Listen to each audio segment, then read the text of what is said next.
तो आज हम अपने टॉपिक की शुरुआत करने जा रहे हैं। टॉपिक जो आपके यूनिट टेस्ट में आने हैं उसी के हिसाब से हम अगला जो टॉपिक है प्रेमचंद के फटे जूते, टॉपिक नंबर आपका 6 रहेगा। जिसको कल जैसे हमने बारीकी से चैप्टर 4 करवाया था सावले सपनों की याद, इसी तरीके से हम चैप्टर 6 की रिवीजन हम एक बार शुरू करेंगे। देखते हैं। सबसे पहले मैं इस पाठ की चर्चा करूंगा। इस पाठ में करना क्या है हमें और इसमें किस चीज के बारे में बताया गया है। प्रेमचंद के फटे जूते। प्रेमचंद के फटे जूते लेखक हरिशंकर परसाई द्वारा रचित एक व्यंग्य रचना है बेटा। व्यंग्य रचना एक तरह से इस पर जो है कमेंट किया गया है, व्यंग्य किया गया है। और इसमें लेखक ने प्रेमचंद के फटे जूते और उनकी जो साधारण वेशभूषा है उसके माध्यम से उनकी सादगी पूर्ण विचारों को पाठकों के समक्ष जो है प्रस्तुत किया है कि कैसे वो सादा जीवन और उच्च विचार के व्यक्ति थे। साथ ही प्रेमचंद की अंतर्भेदी सामाजिक दृष्टि का विवेचन किया गया है और आज की दिखावे की जो प्रवृत्ति है उस पर कटाक्ष किया गया है कि दिखावे से हम दूर रहें। तो पहले इसके राइटर के बारे में थोड़ा सा चर्चा कर लेते हैं। लेखक हैं हरिशंकर परसाई। जन्म हुआ है 22 अगस्त 1922 को मध्य प्रदेश के होशंगाबाद जिले में जमानी गांव है, जमानी, वहां पर इनका जन्म हुआ है। इनकी आरंभिक शिक्षा गांव में ही हुई। उच्च शिक्षा प्राप्त करने के लिए नागपुर गए और वहां से इन्होंने एमए हिंदी में किया और उसके कुछ दिनों बाद टीचिंग का काम किया। 1947 में लेखन कार्य में जुट गए और उन्होंने जबलपुर से एक पत्रिका निकलती थी बेटा, उस पत्रिका का नाम होता था वसुधा। उस वसुधा पत्रिका में जो है प्रकाशन का काम किया और जिसकी काफी प्रसिद्धि हुई और 1995 में उनकी डेथ हो गई, उनका निधन हो गया। वैसे तो प्रेमचंद की बहुत सारी रचनाएं प्रसिद्ध हैं, लेकिन फिर भी कुछ रचनाएं जो काफी प्रसिद्ध हैं हम उनके बारे में बातचीत करेंगे। हंसते हैं रोते हैं, जैसे उनके दिन फिरे, हरिशंकर परसाई की रचनाएं हैं ये सारी। रानी नागफनी की कहानी, तट की खोज, ये उपन्यास है एक। सदाचार का ताबीज, शिकायत मुझे भी है और निबंध संग्रह है वैष्णव की फिसलन, तिरछी रेखाएं, ठिठुरता हुआ गणतंत्र, विकलांग, श्रद्धा का दौर, ये व्यंग्य संग्रह है। तो स्टार्टिंग करते हैं बेटा। चैप्टर का नाम है प्रेमचंद के फटे जूते और इस पाठ में लेखक हरिशंकर परसाई ने प्रेमचंद के जीवन के बारे में वर्णन किया है। तो इस पाठ को जब हम समरी के तौर पर देखते हैं, पाठ के सार के तौर पर देखते हैं, तो कुछ वैल्यूएबल पॉइंट जो है हमारे सामने निकल करके आते हैं, कुछ मुख्य बिंदु हमारे सामने निकल करके आते हैं।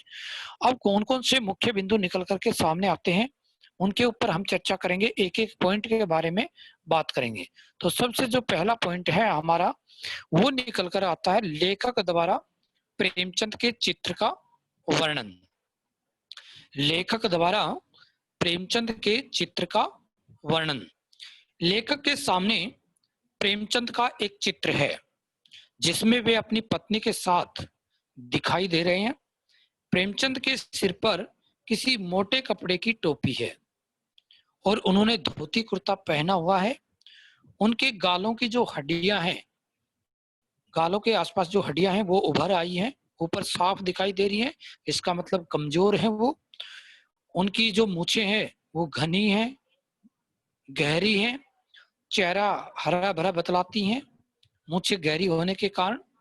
पाँव में कैनवस के जूते यानी कपड़े के जूते पहने हुए हैं और उनके जो फीते हैं वो सही तरीके से बंधे हुए नहीं हैं, बेतरतीब बंधे हुए हैं, अच्छी तरीके से नहीं बंधे हैं।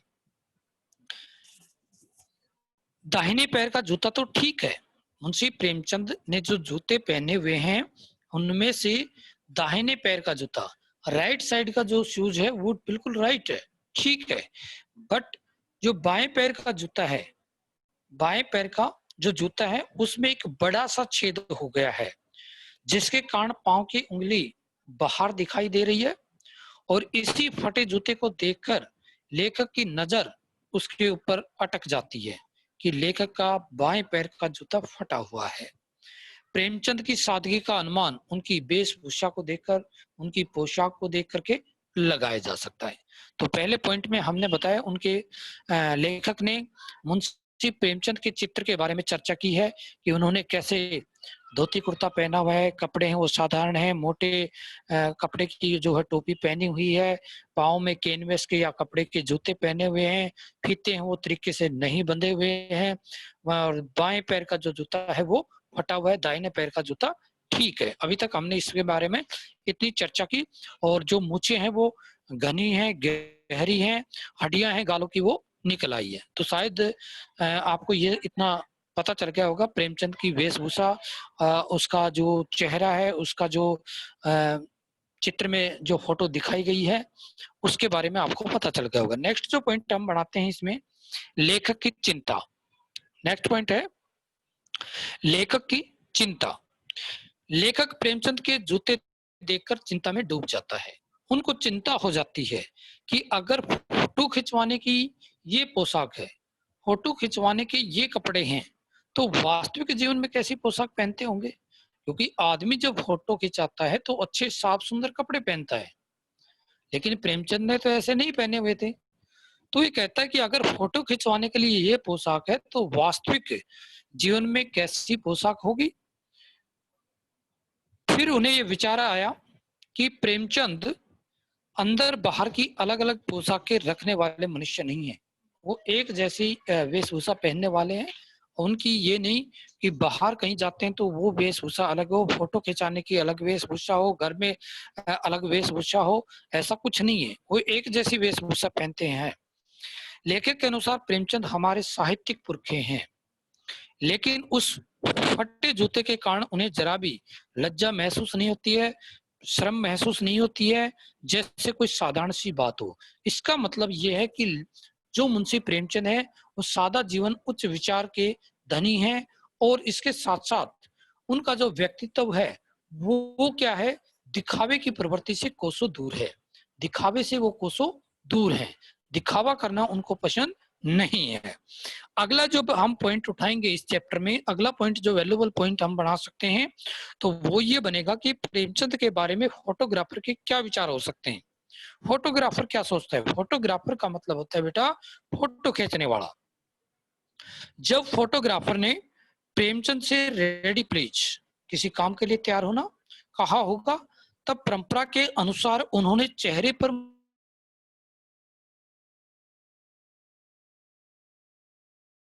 मुस्कान लाने की कोशिश भी की होगी, मुस्कुराहट लाने की कोशिश कर रहे होंगे, क्योंकि जो आदमी अभाव में जिंदगी जी चुका है, जिस आदमी की जिंदगी में दर बदर ठोकरें खाने लिखी है, तो उसके चेहरे पर मुस्कुराहट आना कोई आसान काम नहीं है। और प्रेमचंद का व्यक्तित्व तो, उसके जीवन में तो ऐसी घटनाएं बहुत सारी घटी हैं। उसके पिताजी का जो है छोटी उम्र में प्रेमचंद थे जब देहांत हो गया था, माताजी का भी देहांत हो गया था। जो विमाता थी उनकी मौसी, उन्होंने उसकी छोटी उम्र में शादी कर दी थी।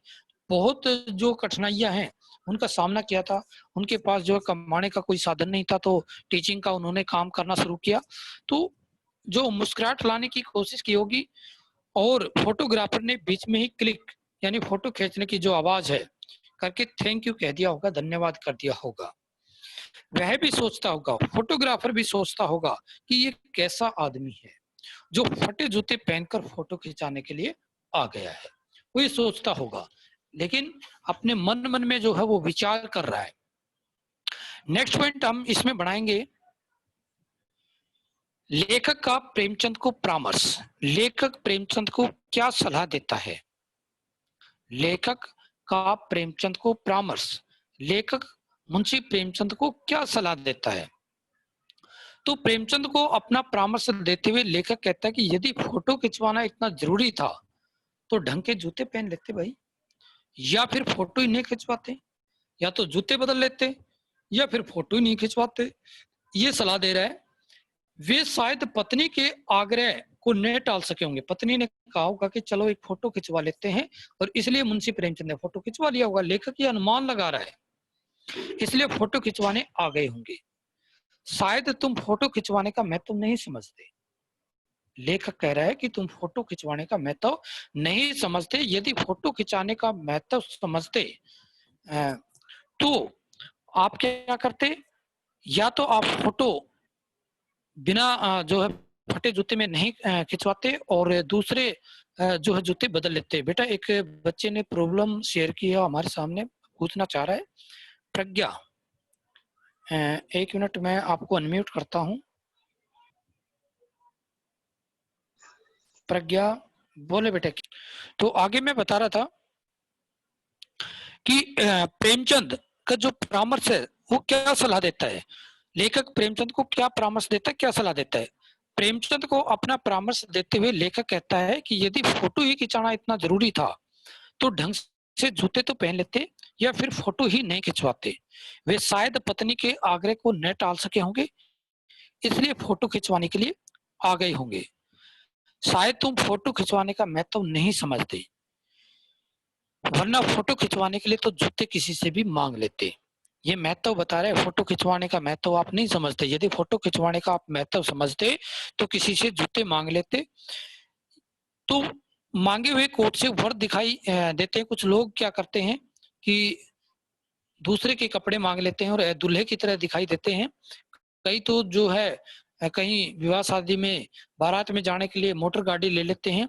और तो और हद की बात तो तब होती है, मैं नहीं कह रहा, लेखक कह रहा है, हद की बात तो तब होती है जब क्या होता है, कोई व्यक्ति फोटो खिंचवाने के लिए दूसरे की बीवी तक मांग लेता है, दूसरे की बीवी के पास बैठ करके फोटो खिंचा लेता है। हद की बात तो ये है। फोटो खिंचवाने के लिए लोग तो दूसरे की बीवी तक मांग लेते हैं। कई लोग तो इत्र लगाकर, इत्र यानी सेंट लगा करके फोटो खिंचाते हैं। मतलब यहाँ सेंट लगाने से मतलब है सज संवर करके, साफ सुंदर कपड़े पहन करके फोटो खिंचाते हैं ताकि फोटो अच्छी आए, ताकि फोटो में खुशबू आए। फोटो में खुशबू आने का मतलब ये नहीं है कि वो फोटो में सुगंध आएगी, सुगंधित लगेगा हमें। फोटो में खुशबू आने का मतलब है आपको फोटो अच्छी लगे, सज संवर करके खिंचवाते हैं। लेखक कहता है कि जूता हमेशा टोपी से कीमती रहा है, क्योंकि जूता जो है वो अधिकारों का प्रतीक है और टोपी है वो सम्मान का प्रतीक है। और जब अधिकार नहीं मिलते हैं तो हमें जूते का प्रयोग करना पड़ता है। जब हमारे हक नहीं मिलते हैं तो जूते का प्रयोग करना पड़ता है, इसलिए वो कीमती है। तो कह रहे हैं कि जूता हमेशा टोपी से कीमती है। टोपी 8 आने में उस समय मिल जाती थी 50 पैसे में, लेकिन उस जमाने में जूता कम से कम 5 रुपए का आता होगा। नेक्स्ट पॉइंट हम इसमें बढ़ा सकते हैं चैप्टर के अकॉर्डिंग, लेखक के फटे जूते का हाल। लेखक का भी जूता फटा हुआ है, प्रेमचंद का तो जूता फटा ही हुआ है, दाहिना पैर का जूता फटा हुआ है, ऊपर से फटा हुआ है। लेकिन लेखक का जूता भी फटा हुआ है, उसका क्या हाल है, कहां से फटा हुआ है, उसकी चर्चा करेंगे हम। लेखक ने जब प्रेमचंद का फटा जूता देखा तो उसे मन पर तरस भी आया। लेखक ने कहा कि वैसे मेरा जूता भी कोई अच्छा नहीं है, अच्छी हालत में नहीं है। भले ही ये ऊपर से अच्छा दिखाई देता है, लेकिन उसके अंगूठे का नीचे का जो तला है, नीचे का जो हिस्सा है वो फट गया है, उंगली ढकी हुई है। मैं पर्दे का महत्व जानता हूँ। पर्दे का मतलब होता है दिखावा बेटा। लेखक है वो पर्दे के महत्व को जानता, दिखावा कर रहा है।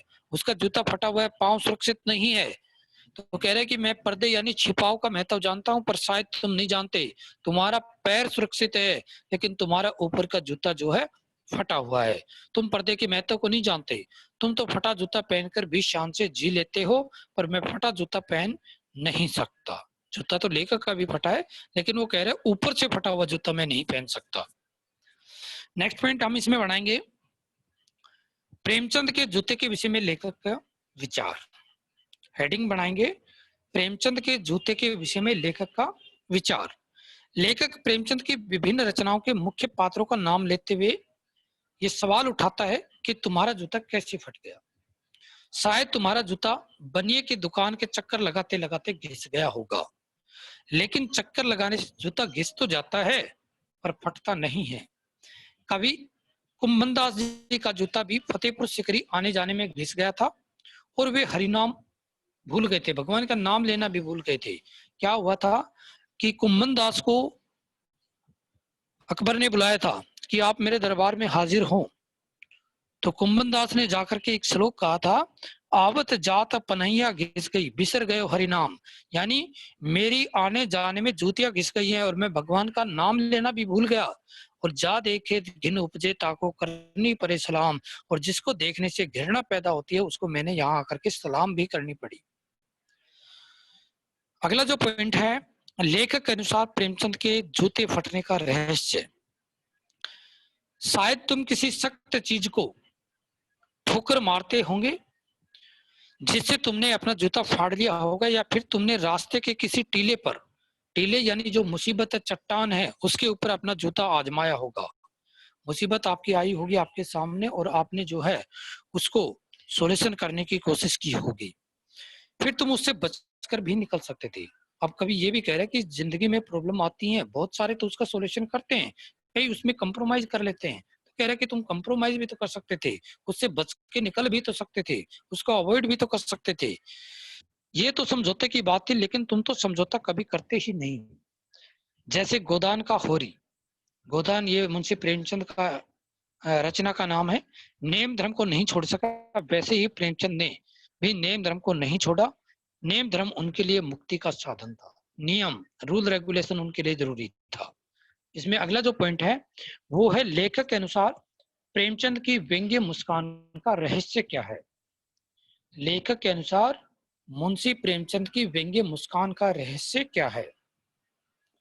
लेखक कहता है कि तुम्हारे पांव की उंगली ये संकेत करती सी लगती है कि तुम जिसे घृणित समझते हो, जिसे तुम हेट करते हो, उसकी तरफ हाथ की नहीं पांव की उंगली से इशारा करते हो। मैं तुम्हारी उंगली का इशारा भी समझता हूँ, तुम्हारी व्यंग्य मुस्कान भी समझता हूँ। लगता है कि तुम हम सभी पर हंस रहे हो, क्योंकि हम उंगली छिपाए और तलवा घिसाए चल रहे हैं। प्रेमचंद जैसे कह रहे हो कि मैंने तो ठोकर मार करके अपना जूता फाड़ लिया और उंगली बाहर निकल आई, पर पांव तो बचा लिया और मैं चलता भी रहा, मगर तुम लोगों ने अपनी उंगली को ढकने के लिए जूते के तले का नाश कर लिया और अब तुम लोग भी चल भी नहीं पाओगे। तो ये चैप्टर का एक सारांश था बेटा। चैप्टर में कुछ डिफिकल्ट मीनिंग आपके सामने आए होंगे, पृष्ठ वाइज मैं उनके ऊपर चर्चा कर देता हूं, ताकि आप चैप्टर को जब डीपली पढ़ोगे तो आपको प्रॉब्लम ना होगी, नहीं होगी किसी तरह की प्रॉब्लम। पृष्ठ संख्या 61 उस पे कुछ डिफिकल्ट वर्ड है। कनपटी, कानों के आसपास का हिस्सा। कैनवस, एक प्रकार का मोटा कपड़ा। कैनवस जूते।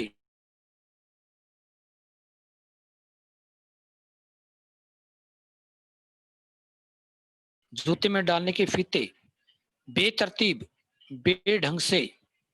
दृष्टि, नजर। पुरखे, पूर्वज, वंशज। लज्जा, शर्म। संकोच, फोटोग्राफर, फोटो खींचने वाला। रेडी प्लीज, फोटो खिंचवाने के लिए तैयार होना। रेडी प्लीज, फोटो खिंचवाने के लिए तैयार होना। उसके बाद है थैंक यू, धन्यवाद।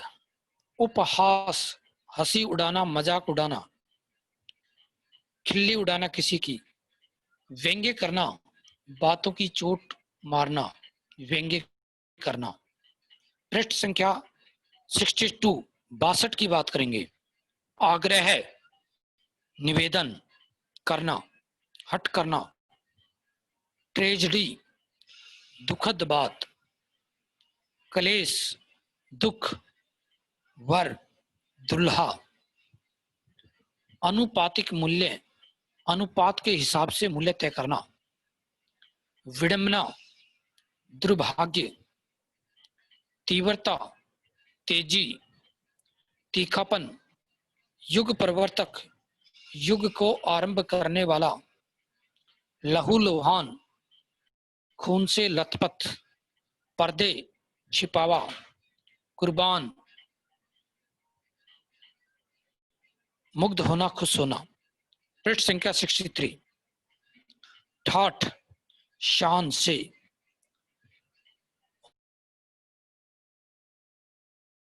प्रस्त करना, हौसला पृष्ठ करने का मतलब होता है जोश समाप्त करना।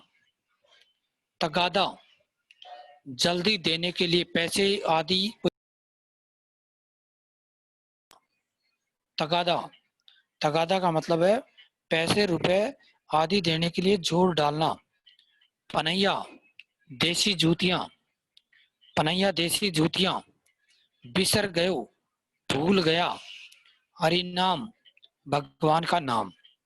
पृष्ठ संख्या 64 की बात करेंगे। उपजत, पैदा होता है। उपजत, पैदा होता है। तिनको, उनको। करबो, करना पड़ा। सलाम, नमस्कार। सदियां, सैकड़ों साल। नेम धर्म, नियम पालन करने का अपना कर्तव्य मानना। नेम धर्म, नियम पालन करने का अपना कर्तव्य मानना। जंजीर, बंधन। मुक्ति, आजादी। घृणित, घृणा करने योग्य। बरकाकर, बचाकर। इस चैप्टर के क्वेश्चन आंसर आपके पास है ऑलरेडी। मैं कुछ गद्यांश की चर्चा करूंगा। आपके पैसेज आते हैं चैप्टर के बीच से और उन पैसेजों को पढ़ करके आपने कुछ प्रश्नोत्तर छांटने होते हैं। एक पैसेज में आपके सामने शेयर कर रहा हूं, आप अपनी बुक में टिक भी लगा लें। प्रेमचंद का एक चित्र मेरे सामने है, यहां से पैसेज शुरू हो रहा है। प्रेमचंद का एक चित्र मेरे सामने है, पत्नी के साथ फोटो खिंचा रहे हैं। सिर पर किसी मोटे कपड़े की टोपी, कुर्ता और धोती पहने हैं। कनपट्टी चिपकी है, गालों की हड्डियां उभर आई हैं, पर घनी मूछें चेहरे को हरा भरा बतलाती हैं। पाँव में कैनवस के जूते हैं, जिनके बंद बेतरतीब बंधे हैं। लापरवाही से उपयोग करने पर बंद के सिरों पर की जो लोहे की पतरी है वो निकल जाती है और छेदों में बंद डालने में परेशानी होती है। तब बंद कैसे भी कस लिए जाते हैं। दाहिने पांव का जूता ठीक है, मगर बाएं जूते में बड़ा सा छेद हो गया है, जिसमें से उंगली बाहर निकल गई है। मेरी दृष्टि यानी मेरी नजर इस जूते पर अटक गई। सोचता हूँ, फोटो खिंचाने की अगर ये पोशाक है तो पहनने की कैसी होगी। नहीं, इस आदमी की अलग अलग पोशाकें नहीं हो सकती। इसमें पोशाक बदलने का गुण नहीं है। यह जैसा है वैसा ही फोटो में खिंच जाता है। अब इसमें जो क्वेश्चन आपसे पूछे जाएंगे या पूछे गए हैं इस पैसेज के आधार पर, पहला पूछा गया है कि चित्र में प्रेमचंद का पहनावा और जूते किस प्रकार के हैं। चित्र में प्रेमचंद का जो पहनावा है वो साधारण सा है। उन्होंने धोती कुर्ते के साथ सिर पर किसी मोटे कपड़े की टोपी पहनी हुई है तथा पाँव में कैनवस के मोटे कपड़े के जूते पहने हुए हैं। जूतों के बंद सही ढंग से नहीं बंधे हुए हैं और बाएं जूते में बड़ा सा छेद हो गया है। नेक्स्ट क्वेश्चन इसमें पूछा गया है, लेखक की दृष्टि कहाँ और कैसे अटक गई, क्यों अटक गई। फोटो देखते समय लेखक की दृष्टि प्रेमचंद के जूतों पर गई और बाएं पैर के जूते पर अटक गई, क्योंकि उसमें एक बड़ा सा छेद था जिसमें से उंगली जो है साफ बाहर दिखाई दे रही थी। मेरी दृष्टि इस जूते पर अटक गई। वाक्य का प्रकार बताइए, अर्थ के आधार पर वाक्य का कौन सा प्रकार है। विधानवाचक वाक्य है ये। मेरी दृष्टि उस जूते पर अटक गई, अर्थ के आधार पर वाक्य भेद बताइए। आपके व्याकरण से ये है तो इसको विधानवाचक वाक्य कहेंगे, सरल वाक्य कहेंगे, साधारण वाक्य, सिंपल सेंटेंस। अगला पैसेज देखिए। मैं चेहरे की तरफ देखता हूं, क्या तुम्हें मालूम है मेरे साहित्यिक पुरखे कि तुम्हारा जूता फट गया है। मैं चेहरे की तरफ देखता हूं, क्या तुम्हें मालूम है मेरे साहित्यिक पुरखे कि तुम्हारा जूता फट गया है और उंगली बाहर दिख रही है। क्या तुम्हें उसका जरा भी एहसास नहीं, जरा लज्जा संकोच या झेप नहीं। क्या तुम इतना भी नहीं जानते कि धोती को थोड़ा नीचे खींच लेने से उंगली ढक जाती है, मगर फिर भी तुम्हारे चेहरे पर बड़ी बेपरवाही, बड़ा विश्वास है। फोटोग्राफर ने जब रेडी प्लीज कहा होगा तब परंपरा के अनुसार तुमने मुस्कान लाने की कोशिश की होगी। दर्द के गहरे कुएं की तली में कहीं पड़ी मुस्कान को धीरे धीरे खींचकर ऊपर निकाल रहे होंगे कि बीच में ही क्लिक करके फोटोग्राफर ने थैंक यू कह दिया होगा। विचित्र ही अधूरी मुस्कान, यह मुस्कान नहीं, इसमें उपहास है, व्यंग्य है। अब इसमें जो प्रश्नोत्तर आपसे पूछे गए हैं वो देखिए। पैर की उंगली क्यों बाहर दिखाई दे रही है। जूता फटा होने के कारण प्रेमचंद के पैर की उंगली जूते से बाहर दिखाई दे रही है। वे चाहते तो उसे धोती से छिपा सकते थे, परंतु उन्होंने दिखावा करना पसंद नहीं था। फोटोग्राफर के रेडी प्लीज कहने का क्या भाव होता है? तो फोटोग्राफर के रेडी प्लीज कहने का भाव यह होता है कि फोटो को यादगार बनाने के लिए चेहरे पर मुस्कान लाई जाए। यह शब्द अक्सर परंपरा के रूप में फोटो खिंचवाने से पहले कहा जाता है। साहित्यिक पुरखे शब्द जो है प्रयोग हुआ है वो किसके लिए प्रयोग हुआ है? तो ये मुंशी प्रेमचंद के लिए प्रयोग हुआ है। साहित्यिक पुरखे पूछा गया है, साहित्यिक पुरखे किसके लिए प्रयोग हुआ है? तो ये मुंशी प्रेमचंद के लिए प्रयोग हुआ है। नेक्स्ट पैसेज है, फोटो ही खिंचाना था तो जूते ठीक जूते पहन लेते या न खिंचाते। फोटो न खिंचाने से क्या बिगड़ता है? शायद पत्नी का आग्रह रहा हो और तुम अच्छा चल भाई कहकर बैठ गए होंगे। मगर ये कितनी बड़ी ट्रेजेडी है, दुखद घटना है कि आदमी के पास फोटो खिंचाने के लिए भी जूता न हो। मैं तुम्हारी ये फोटो देखते देखते तुम्हारे कलेश को अपने भीतर महसूस करके जैसे रो पड़ना चाहता हूं, मगर तुम्हारी आंखों का तीखा दर्द भरा व्यंग्य मुझे एकदम रोक देता है। तुम फोटो का महत्व नहीं समझते। समझते होते तो किसी से फोटो खिंचवाने के लिए जूते मांग लेते। लोग तो मांगे कोट से वर दिखाई देते हैं, मांगे की मोटर से बारात निकालते हैं। फोटो खिंचाने के लिए तो बीवी तक मांग ली जाती है। तुमसे जूते ही मांगते नहीं बने। तुम फोटो का महत्व नहीं जानते। लोग तो इत्र चिपट कर फोटो खिंचाते हैं जिससे फोटो में खुशबू आए। गंदे से गंदे आदमी की फोटो भी खुशबू देती है। इसमें जो प्रश्नोत्तर पूछे गए हैं उनके ऊपर चर्चा करेंगे हम। पहला है इसमें, ठीक जूते पहने बिना फोटो खिंचाने से अच्छा क्या होता? ठीक जूते पहने बिना फोटो खिंचाने से अच्छा होता कि फोटो ही नहीं खिंचाते। अगला है, यहाँ किस ट्रेजेडी की बात की जा रही है? तो यहाँ प्रेमचंद जैसे महान साहित्यकार की निर्धनता रूपी ट्रेजेडी की बात की जा रही है कि इतना बड़ा साहित्यकार है और उनके पास पहनने के लिए जूते नहीं है, फोटो खिंचाने के लिए ठीक जूते नहीं है। बड़ा दुख हुआ है, लेखक को इस बात का बड़ा दुख हुआ। अच्छा चल भाई कथन में निहित व्यंग्य को स्पष्ट कीजिए। अच्छा चल भाई कथन में उदासीनता पूर्वक दी गई स्वीकृति, चाहते नहीं है वो, स्वीकृति देना नहीं चाहते, लेकिन पत्नी के आग्रह पर हाँ भर लेते हैं, ठीक है। अगला पैसेज है, टोपी 8 आने में मिल जाती है और जूते उस जमाने में भी 5 रुपए से कम क्या मिलते होंगे। जूता हमेशा टोपी से कीमती रहा है, अब तो जूते की कीमत और बढ़ गई है और एक जूते पर 2500 टोपियां नौछावर होती हैं। तुम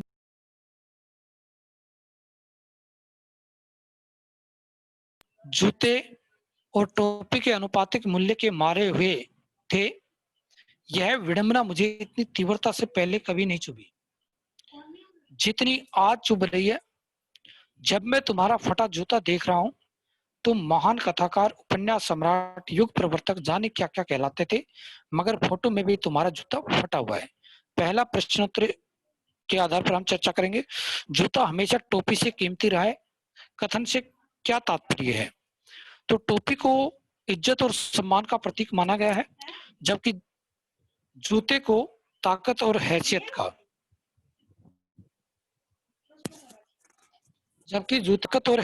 का, कथन के माध्यम से लेखक ये विडंबना स्पष्ट करता है कि दुर्भाग्यवश ताकत और हैसियत सदा इज्जत और सम्मान पर भारी पड़ती है।